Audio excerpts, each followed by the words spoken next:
Hola, mi nombre es Roberto Carrillo, soy artista visual, artista gráfico, vivo en la Ciudad de México, en México, y pues primero que nada agradecer a Aida por la selección y premiación de mi pieza en el concurso Homenage à Trois, en la categoría de Patricia Highsmith.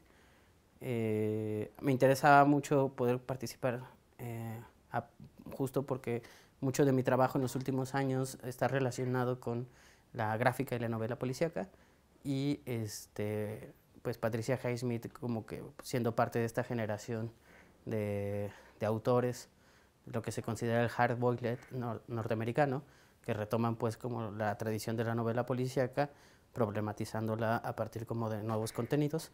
Entonces como que fue justo un buen pretexto para poder como dialogar con la obra de Highsmith, en la cual pues me basé fundamentalmente en las novelas de Mr. Ripley, ¿no? Y me interesaba mucho trabajar como una especie de metáfora y no tanto como una representación o ilustración de lo que en las novelas ocurren.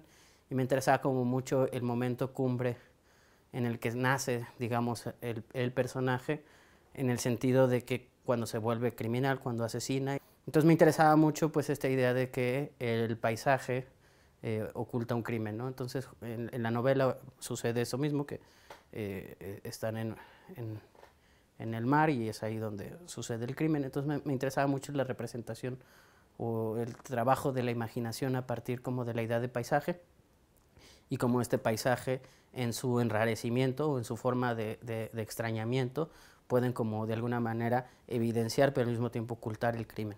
Entonces para mí es como muy importante porque siento que la gráfica, el grabado concretamente, tiene como esa posibilidad de al mismo tiempo de estar como mostrando algo, lo está ocultando. A partir de como de sus propios procesos, el hecho de la acidulación, el hecho de bruñir, de dibujar, son como procesos que todo el tiempo están jugando como un tramado entre superficie y profundidad. Entonces eso como que me interesa mucho. En esta pieza en concreto, o sea, que fue un agua fuerte, como que me interesaba también el hecho de que no solo fuera un problema en el momento de grabar, sino también en el momento de estampar. Y pues normalmente no trabajo con bocetos, entonces como que pueden ver cómo hay una aproximación desde diferentes lugares, más que como una obra, digamos, planeada de principio a final, un poco como la idea del mismo crimen, que no es como un crimen perfectamente construido, sino que se va construyendo a partir como de las circunstancias. Y bueno, esto es todo. Muchas gracias.